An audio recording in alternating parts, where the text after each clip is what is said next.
how do you define equity in the context of urban and community planning?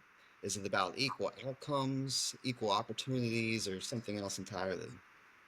I would say all of the above. I think that equity is the process of decision making that is intentional. So the outreach has to be intentional.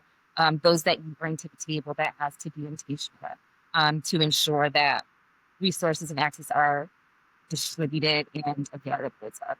So I think that equity, um, the word that I think is most fitting is intentional. I think that a lot of people think, if you have diverse audiences, that's equality or that's uplifting, and it's not. So being intentional and making sure that every voice is heard, that the stories are told, to be able to get that perspective of those that aren't always at the table.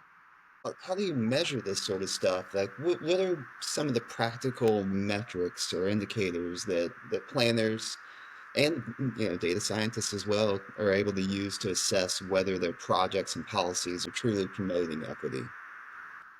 I would say you could measure that by your community, more specifically, the partnerships and the participation that you see within your community.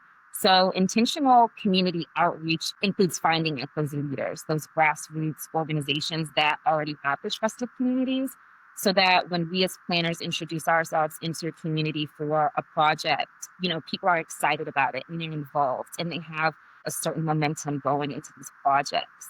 And I think that when we go into these communities and we see people that are hesitant, and we see that lack of trust, that's a key indicator that, they haven't been considered, their voices haven't been heard, and they haven't been chosen or referred to as the experts in planning communities.